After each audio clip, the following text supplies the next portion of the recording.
Hey guys, I am in silver, high silver, low gold, and I am looking to play some Zuljin. Zuljin is a great hero for moving up in rank, and I will show you a little bit more of a consistent build for him. Silver games tend to go a long time. Unless you guys are getting like absolutely stomped or you're absolutely stomping, silver games tend to hit level 20. And this is a pretty good map for games to hit level 20 as well. So I'm going to show you guys a build that scales really well, doesn't have a lot of the major issues that you have with a lot of these other ones. I do not go headhunter. It's just inconsistent. You have a dead talent for most of the game, and if the enemies are playing even smart at all, like this Lucio decides, you know what, I'm just not going to die this game, you'll just have a dead talent for the entire game. I like Bone Slicer. Not only is it not a dead talent, but it's really great for beefy front lines that you need a lot of attacks to take down. So against a Muradin, against an Arthas, anything like that. So that's essentially how we're going to be doing it in the early portions of this game. Is we are going to be starting off as we just need to get stacks. So all we're going to be doing here is we're going to be doing whatever we can to get some safe stacks. We're going to be following around Muradin wherever he goes. We're going to be looking at auto attacking this Muradin. We're going to be looking at auto attacking the Arthas. It doesn't matter who we auto attack. We just want auto attacks. We're at 6 stacks. Our goal is 75 before probably level 10 if we can. That would be really great. But it's probably not going to happen. So you just need to be willing to try. It's okay. I can also heal up right here really quickly. Take a step to the side in case he was going to go for me, but he didn't end up going for me. I really don't want to be a solo laner because I picked someone who should be following the tanks around. So as you can see, we're just safely auto-attacking. We're at 19 stacks already. Let's go 20. And our goal, just get stacked as fast as possible. And there we go. We're at 21, 22, 23, 24. Oh, I guess one of those didn't count, but whatever. And there we go. That's it. That's all we do. Early portions of this game, all we're doing is just auto-attacking the enemy tank. And you want to go for as long as you can. I mean, soak's certainly important. I don't know. I mean,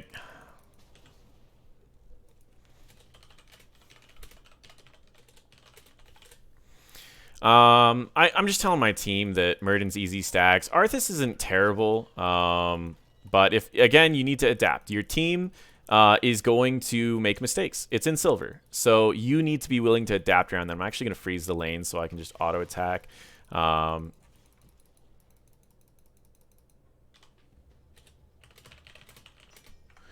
mean, I think they need a tank. It ultimately should be Tracer. Tracer's scaling's really bad anyways, so it really should be Tracer.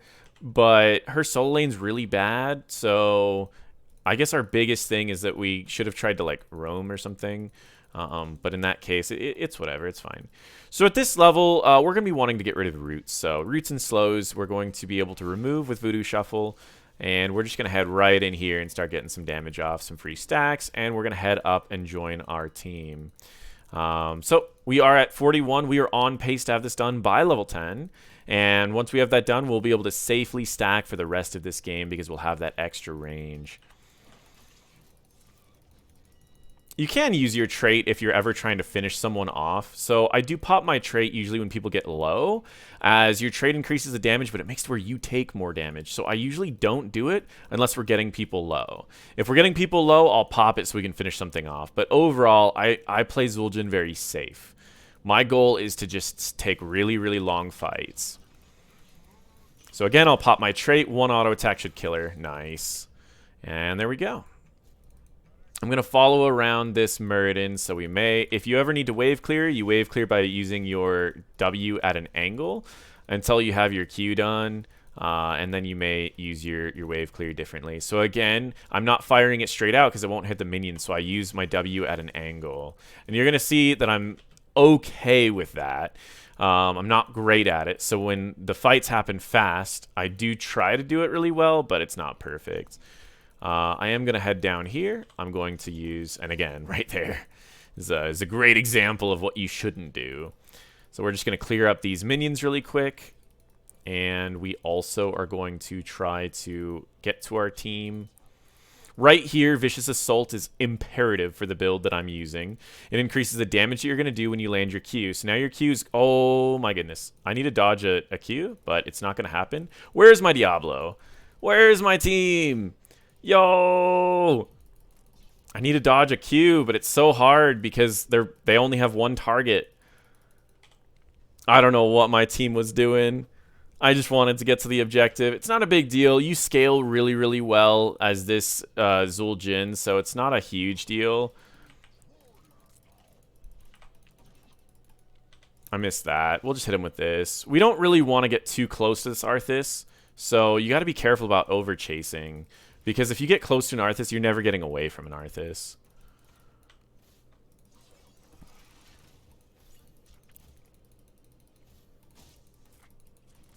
You see how I'm just walking up and I'm just getting free auto attacks when I can. It's very easy to do this in the low ranks because they don't know that you're actually getting like some insane value from this. You know? They just don't get that. So that's one of the big things is that you can get a ton of value off of this. I'm really worried. I'm really worried. I just walked past that bush. So we're going to just chill out here. He's going to root me, and then I'm just going to immediately remove it.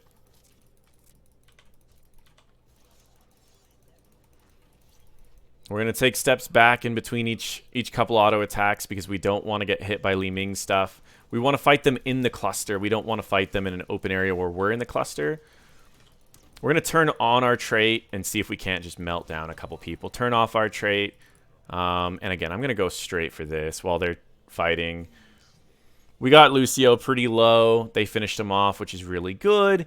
And that's 2 for us. Really, really good for us. And boom. Let's get that. We don't need our trait on, actually. When things are full health, I don't ever put my trait on. Unless, like, we're hitting the late game and I just need to melt down their front line. But for the most part, and there's... Oh, hold up, hold up. There's my extra range. Boom. Now I have extra range on my attack. So you can see this long range is going to make it really easy to stay far back in these fights.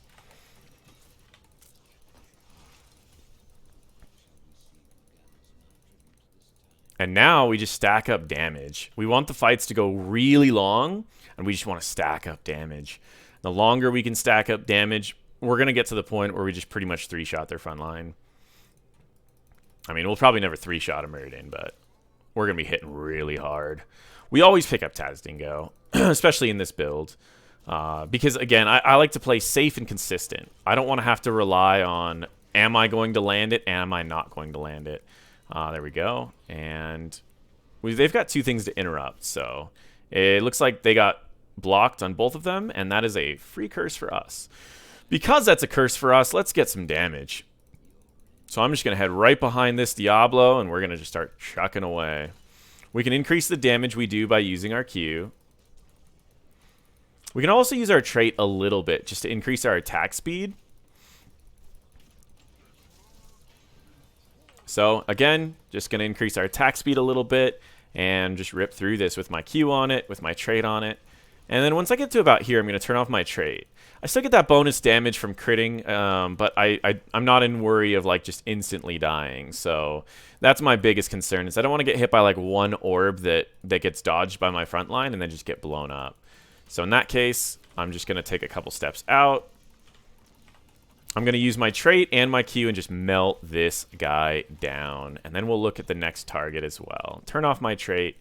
And we're going to get poked a little bit. We're going to turn on our trait just because she's low, but turn it back off again. So normally when you're in a situation like this, you want to go straight for boss. So if you're ever in a situation where you are solo queuing and you want a shot call in this map, I like to go for boss at 25 seconds when there's left, because then people are still busy like clearing up lanes and they don't realize that you're doing boss, and then you can get a double boss out of it. So you push the lane that's in your boss lane and then you're in a pretty good spot. Let's just turn off this route and we'll walk away. It's a really low cooldown for this, 10 seconds, and it's not difficult. You just need to remember that you have it. It's the biggest downside is so many people forget that they even have it. We're going to kill the one that's giving the spell armor first, and then we're going to increase the damage to this one. We're going to kill the same one, and I'll take a couple hits for this Diablo because I am going to gain some of my life back. And I'm an idiot. This is actually kind of bad. We're going to just walk away. We're going to immediately... Oh, no, I used it too early. I always have... so I've got my... I need to turn my trade off because I can't worry about that. I'm going to pull the boss, so I need to walk away because I don't want to take unnecessary damage from the boss. And now I can walk back to the fight again.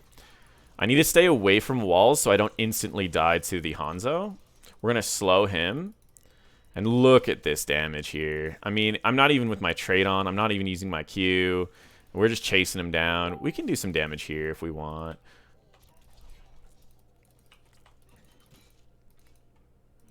One charge from the Diablo. Oh, there we go. He's dead. Nice.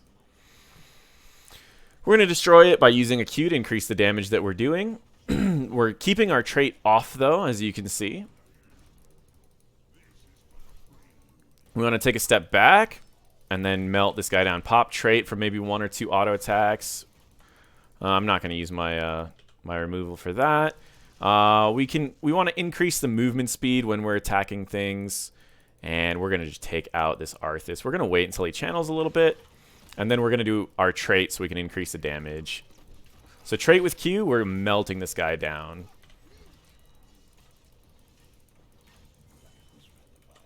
We're going to turn off our trait, take a step back, and we're going to heal. And then we're going to walk back into this fight. It's really important to stay relatively high, even if you're Taz Dingo. Taz Dingo is so that if anyone dives into you once they realize that you're the scary one, you want Taz Dingo to be available so that you can survive those dives. It's not a tool for playing super aggressive and getting a bunch of kills.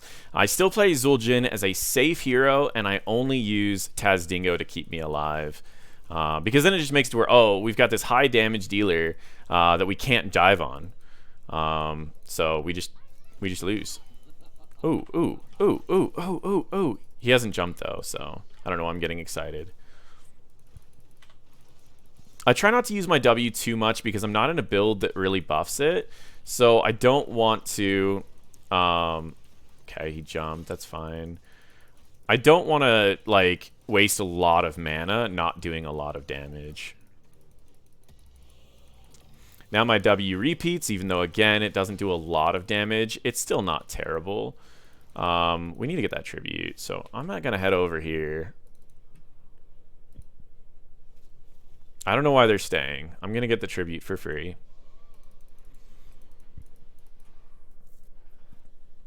And if they die, that's on them, honestly.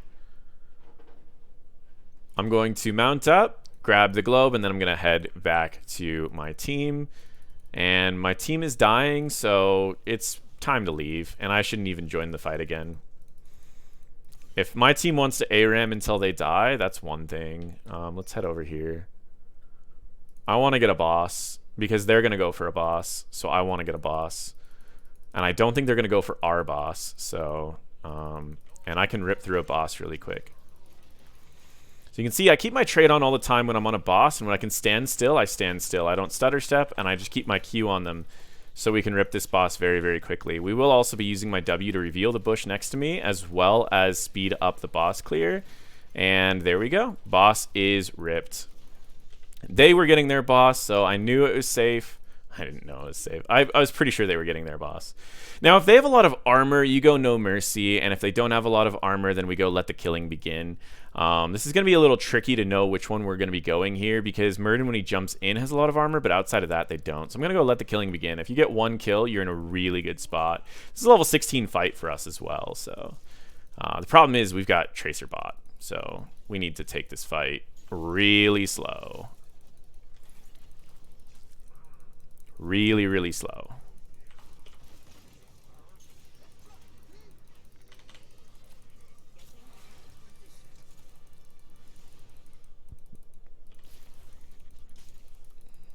We don't want to get rooted here, so we're going to take a step to the side.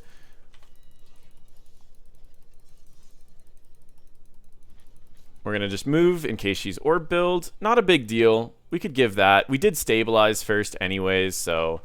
and again, like I say, you should always try to stabilize first. If you have the chance to get really far ahead by taking a trade, your trade should always be defensive. Unless, like, you're ending the game, but that's pretty risky, so you should always stabilize first. But I am a little surprised that we didn't just take the trade, because we already had their fort, and they didn't have ours. So, and we had 16, so that would have been an easy fight to win, and then we would have gotten a curse off of it. But, again, it's silver. There's only so much you can do, especially if you're not shot calling. I have tried to shot call with these guys. I tried to talk about it. I think they're in a group of 4. So it's especially hard to shot call when you're with a group of 4. So the biggest thing that you can do is just play consistent, don't die, and when your team's doing something dumb like they were doing mid lane, just let them do it.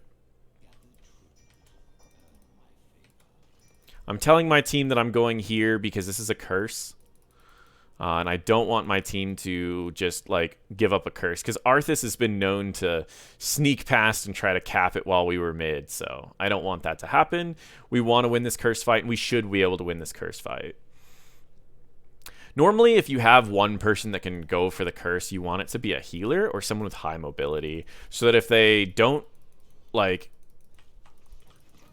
Ooh, this is tricky. It's actually an interesting ult. We're going to take out this guy. We need to step out of range. And we're going to turn off our trait. And we're going to kill her. And there we go. That'll be the curse for us. And likely also a Murden kill if... Oh, no. No worries. He did have his judgment, so I was kind of expecting him to judgment first, but whatever. Let's slow first, and then we'll kill him. There we go. And that is it. And this should be game. So Zuljin actually rips cores really fast, but I don't know if my team's going to follow. So I may not go for a core first. I may just go for a another keep. Okay, they are going for core. So that's good. So I'm going to pop my trait, use my Q, and we're going to rip this core. We're just going to pop our ult right now. And there we go. That is game. So that is how you play Zuljin safe. That is what you need to do. You focus on getting your stacks before level 10. You follow around the enemy tank, and you go for those stacks. Once you get the stacks, you focus primarily on safe damage. I hit their tanks, and I melted their tanks this game. Absolutely destroyed them. And after I was killing their tanks, I moved on and started working on their backline. But most of the time, I kill their tanks, they walk away from the fight.